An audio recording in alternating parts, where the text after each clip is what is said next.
포도주를 즐기는 사람이요 세리와 죄인의 친구로다 하니.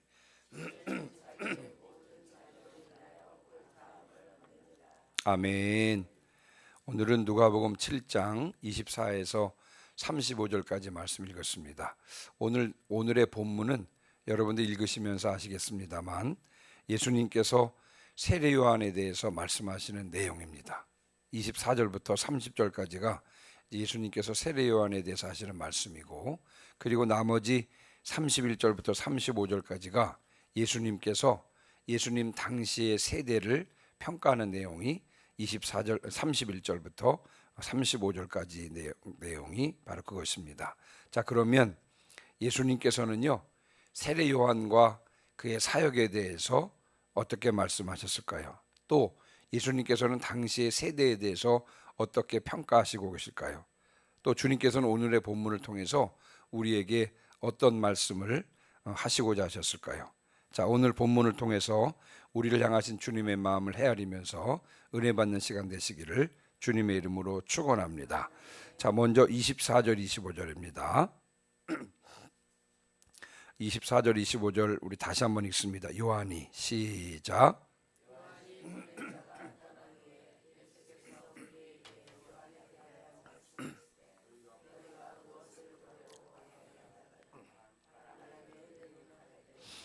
그러면 너희가 무엇을 보려고 나갔더냐? 부드러운 옷 입은 사람이냐? 보라, 화려한 옷을 입고 사치하게 지내는 자는 왕궁에 있느니라. 아멘. 자, 24절 앞부분 보시면 요한이 보낸 자가 떠난 후에 이렇게 기록되어 있습니다. 자, 우리 앞부분에 보면 자, 예수님께서 한 백부장의 사랑하는 종을 고쳐주셨고요. 그리고 나인성 과부의 아들을, 죽은 나인성 과부의 아들을 다시 살리시는 그런 사건이 있었습니다. 그런데 이것을 옆에서 보던 사람 중에 누가 있었냐면 세례 요한의 제자들이 있었는데, 이 세례 요한의 제자들이 이 모든 것을 다 보고는 세례 요한에게 가서 이 모든 일을 다 알려주었습니다. 그때 이제 세례 요한이요 제자 중에서 두 사람을 뽑아서 예수님께 보내면서 예수님께서 오실 메시아이십니까? 라고 하는 그런 질문을 하게 됩니다. 마침 그때 예수님께서는 그 21절에 보니까 병든 자를 고치고 그리고 귀신 들린 자를 내쫓고 맹인을 보게 하는 그런 사역을 하고 계셨습니다. 그래서 예수님께서는 요한이 보낸 두 제자에게 가서 보고 들은 바를 그대로 전하라 이렇게 말씀하셨습니다. 이것은 무슨 뜻이냐면요, 여러분 구약 성경 선지자들이 예언하기를 메시아가 오면 이런 사역을 할 것이다. 병든 자를 고치고 귀신 들린 자를 쫓고 맹인을 보게 하는 이와 같은 사역들이 구약 성경에서는요 메시아 사역으로 규정되어 있었기 때문에 그렇습니다.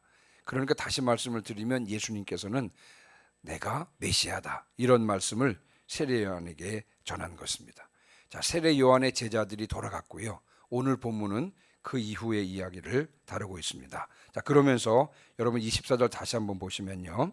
중간에 예수께서 무리에게 요한에 대하여 말씀하시되, 서두에서 말씀을 드린 대로 그래서 이제 오늘 본문은 바로 예수님께서 세례 요한에 대해서 증언하는 것입니다. 세례 요한이 누군지, 세례 요한의 사역이 어떤 사역이었는지를 증언하고 계신 내용이 오늘 주요한 내용인 것입니다. 자, 그러면서 이제 예수님께서 이렇게 질문하십니다. 24절 중간부터 한번 보시면요. 너희가 무엇을 보려고 광야에 나갔더냐? 바람에 흔들리는 갈대냐? 그러면 너희가 무엇을 보려고 나갔더냐? 부드러운 옷 입은 사람이냐? 보라, 화려한 옷을 입고 사치하게 지내는 자는 왕궁에 있느니라. 예수님께서 이런 질문을 지금 던지고 있습니다. 이런 질문을 던지는 이유가 있습니다. 왜냐하면 여러분 세례 요한은 지금 유대 광야에서 회개의 세례를 전파했습니다.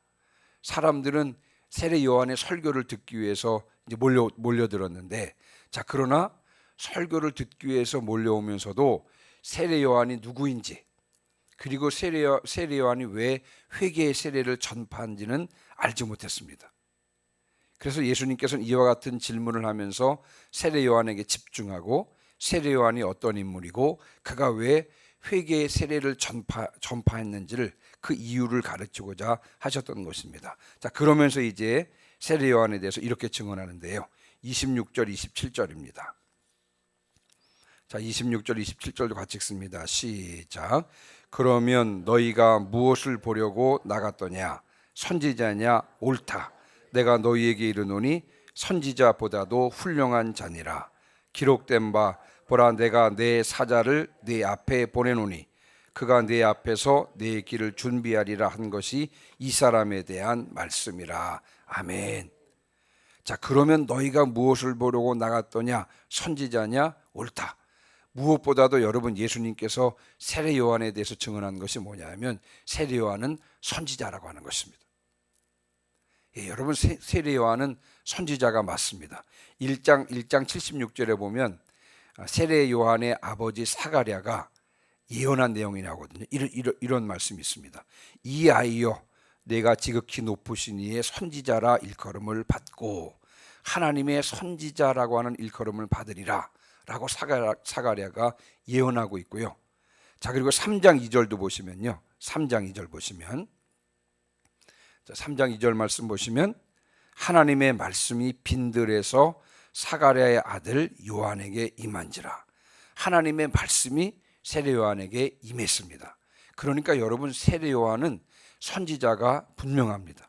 그래서 예수님께서 세례 요한에 대해서 증언하면서 무엇보다도 세례 요한이 선지자라 이렇게 말씀하셨습니다. 자, 그러면서 이렇게 덧붙이셨거든요. 내가 너희에게 이르노니 선지자보다도 훌륭한 자니라 그랬습니다. 세례 요한은 선지자라고 예수님께서 증언하시면서도 그러나 선지자보다도 훌륭한 자라 이렇게 말씀하십니다. 그러면 세례 요한이 선지자보다 훌륭한 이유가 무엇입니까? 바로 27절입니다. 27절 제가 다시 한번 읽습니다. 기록된 바 보라, 내가 내 사자를 네 앞에 보내노니 그가 네 앞에서 네 길을 준비하리라 한 것이 이 사람에 대한 말씀이라. 말라기 선지자 예언의 말씀입니다. 예수님께서는 구약 마지막 선지자인 말라기 선지자의 말씀을 인용하고 계신데요. 말라기 3장 1절의 말씀을 예언하고 있습니다. 구약의 마지막 선지자인 말라기가 메시아가 오실 것인데 메시아가 오시기 전에 메시아의 오시는 길을 예비하는 자가 오실 것이다. 올 것이다. 이런 예언을 했습니다. 그러니까 예수님께서는요, 이 말라기 선지자가 예언한 메시아 길 예비자가 누구다? 바로 세례 요한이라고 하는 것입니다. 여러분, 세례 요한이 이 다른 선지자보다도 훌륭한 이유가 바로 여기에 있습니다. 다른 선지자들은 메시아가 오실 것이다 라고 메시아의 오심을 예언했습니다. 자, 그러나 세례 요한은요, 요단강에서 세례를 베풀므로 예수님의 오심을 직접 예비한 자가 된 것입니다. 이런 이유 때문에 예수님께서는요, 세례 요한이 다른 선지자들보다 더 훌륭한 자다 이렇게 말씀하고 계신 것이죠. 세례 요한의 삶은 그의 사명과 직접 연결되어 있습니다. 예, 그래서 그의 사명 때문에 결국 예수님께서 세례 요한을 선지자보다 훌륭한 자라라고 말씀하신 이유가 거기에 있는 것입니다. 자, 신명기 34장에는요 모세의 삶을 이렇게 평가하고 있는데, 신명기 34장 10절 말씀 우리 다 같이 한번 보시겠습니다. 이 본문을 좀 띄워보시면, 자, 그 후에는 이스라엘에 모세와 같은 선지자가 일어나지 못하였나니. 자, 무슨 말씀입니까? 모세가 최고의 선지자였다는 것입니다. 그렇죠? 모세가 최고의 선지자였다. 그러면 모세가 최고의 선지자로 평가받은 이유가 무엇입니까? 자, 계속해서 성경은 이렇게 설명하고 있는데요. 자, 우리 이제 10절부터 12절까지 제가 읽습니다. 모세는, 여러분 10절 중간부터 보시면, 모세는 여호와께서 대면하여 하시던 자요, 여호와께서 그를 애굽 땅에 보내사 바로와 그의 모든 신하와 그의 온 땅에 모든 이적과 기사와 모든 큰 권능과 위엄을 행하게 하심에 온 이스라엘의 목전에서 그것을 행한 자이더라. 아멘. 모세가 최고의 선지자로 평가받는 이유가 무엇이냐면요, 모세는 하나님께 보냄을 받고 애굽에 가서 하나님께서 행하게 하시는 대로 애굽에 하나님의 큰 권능과 위엄을 행했고, 그리고 하나님께서 말씀하시는 대로 이스라엘 백성들을 가나안 땅 입구까지 인도했던 것입니다. 다시 말씀을 드리면 여러분, 모세는 하나님께서 맡겨주신 사명을 충성되이 잘 감당했기 때문에 모세와 같은 선지자가 일어나지 못하였더라 라고 하는 평가를 받는 것입니다. 예수님께서 세례 요한을요 선지자보다 훌륭한 자라고 증언하신 이유도 세례 요한의 사명과 직접 연결되어 있습니다. 여러분, 세례 요한은 메시아입니까? 메시아가 아닙니까? 여러분, 세례 요한은 메시아가 아니었습니다. 메시아의 길 예비자였습니다. 그런데 사람들이 세례 요한이 메시아인가? 메시아일 거다 이렇게 생각했을 때에도, 그때에도 여러분, 세례 요한은 나는 메시아가 아니라 메시아의 길 예비자에 불과하다. 내 뒤에 메시아가 오실 텐데 나는 그분의 신발끈 풀기도 감당하지 못한다 라고 요한복음 1장 19절부터 28절에서 분명히 밝혔습니다. 세례 요한의 제자들이 세례 요한에게 불평했어요. 사람들이 세례받기 위해서 우리한테 오는 것이 아니라 세례받기 위해서 저 예수라고 하는 사람한테 갑니다 라고 이렇게 불평을 했을 때, 여러분, 세례 요한이 뭐라고 말했습니까? 하나님께서 하시는 일이다. 내가 그리스도가 아니요 그리스도의 길 예비자라고 하는 사실을 증언할 자들이 바로 너희다. 너희가 그 사실을 증언해야 된다.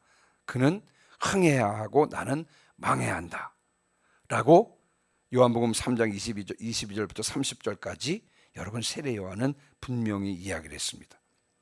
세례 요한은 마지막까지 철저하게 충성스럽게 자신의 사명을 감당했습니다. 그래서 선지자보다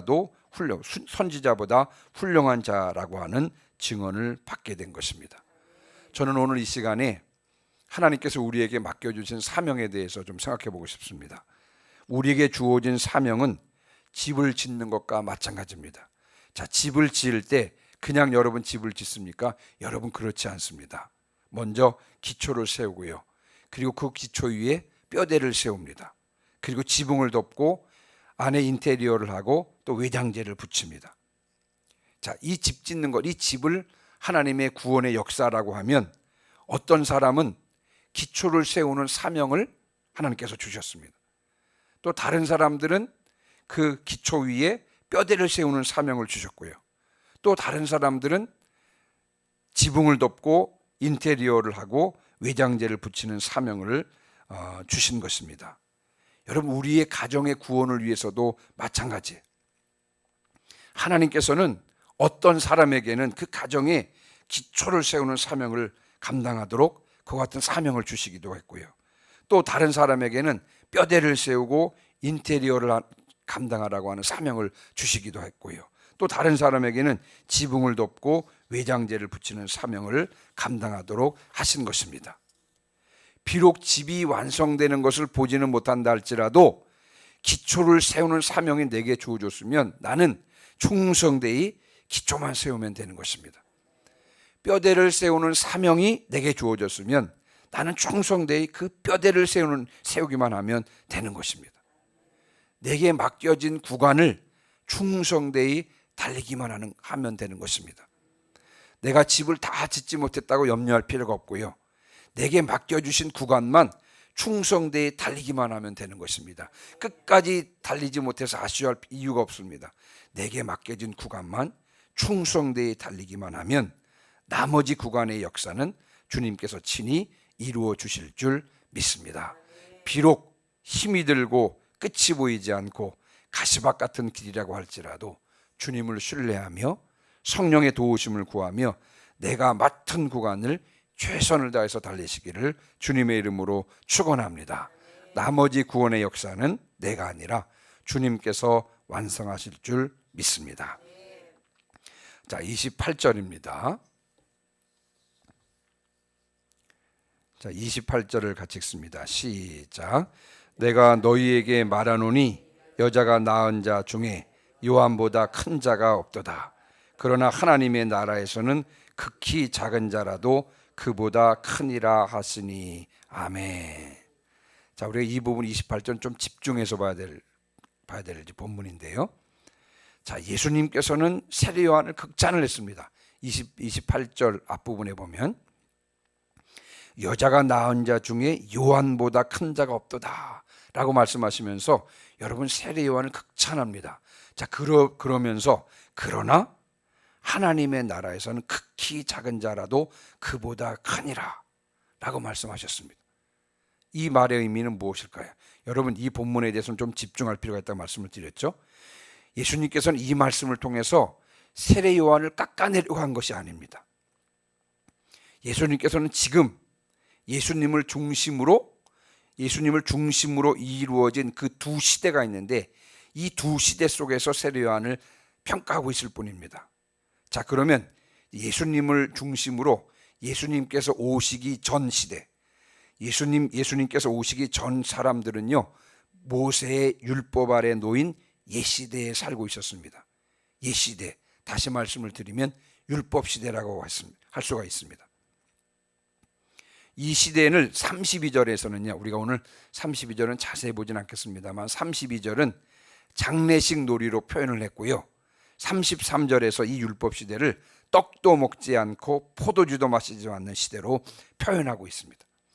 예수님께서 오시기 전에 이 옛시대, 이 율법 시대의 정점에 섰던 사람이 누구냐면 바로 이 세례 요한입니다. 그러나 예수님께서 오시면서부터 새 시대가 열렸습니다. 이 새 시대를 우리가 복음 시대라고 합니다. 복음 시대. 복음이 선포되면서 하나님의 나라가 시작된 것입니다. 그러니까 예수님께서 오시기 전 시대를 우리가 옛 시대, 율법 시대라고 할 수가 한다고 그러면 이제 예수님께서 오신 시대부터는 새 시대, 복음 시대라 그러고요. 이 시대를 가리켜서 32절에는 결혼식 놀이에 비유하고 있고 34절에서는 먹고 마시는 시대로 표현되고 있는 것입니다. 하나님 나라에서는 새 언약인 예수님의 복음을 경험할 수 있기 때문에요, 새 시대의 사람은 옛 시대의 정점에 서 있던 세례 요한과는 비교할 수 없는 큰 자라라고 예수님께서 이렇게 말씀하고 계신 것입니다. 자, 제가 다시 한번 말씀을 드리면, 자, 여러분, 세례 요한은 메시아로 이 땅에 오신 예수님에 대해서는 체험을 했습니다. 저분이 메시아고 세상 죄를 지고 간 하나님의 어린 양이야. 여러분, 세례 요한은 예수님에 대해서는 체험을 했습니다. 그러나 여러분, 세례 요한이 예수님의 십자가 죽으심과 부활, 그리고 성령 강림, 그리고 교회의 시작, 이것을 경험했습니까? 못했습니까? 여러분, 세례 요한은 경험하지 못했습니다. 세례 요한은 메시아가 오실 길을 예비하긴 했습니다만, 그러나 복음을 경험하고 복음을 땅끝까지 이르러 전하라고 하는 예수님의 지상 명령의 위임을 받지는 못했습니다. 그래서 이런 면에서 하나님의 나라에서는 극히 작은 자라도 그보다 크니라 라고 말씀하신 것입니다. 여러분, 세례 요한이 우리를 보면 기절할지도 모릅니다. 왜 그렇습니까? 왜냐하면 세례 요한은 예수님의 오심을 준비하셨고 또 저분이 메시아시구나, 여기까지는 경험을 했습니다. 그런데 부활 승천하신 예수님께서 성령의 모습으로 다시 오셔서 우리 속에 거하시면서 우리에게 말씀하시고 친히 우리를 인도하시는 모습을 바라보면 아마 세례 요한은 소리 질렀을 것입니다. 내가 지금까지 본 사람들 중에서 여러분보다도 복받은 사람은 없을 것입니다. 아마 이렇게 큰 소리를 질렀을 것입니다. 그렇습니다. 여러분, 우리는 지금 세례 요한도 경험하지 못한 것을 알고 경험하고 누리고 있습니다. 그리스도께서 나와 함께 계셔서 늘 나에게 말씀해 주시고 늘 나를 인도해 주시니 이것보다 더 놀라운 축복이 어디 있겠습니까? 이 놀라운 축복을 분명히 깨닫고 나에게 맡겨주신 사명을 최선을 다해서 감당하시는 성도들 되시기를 주님의 이름으로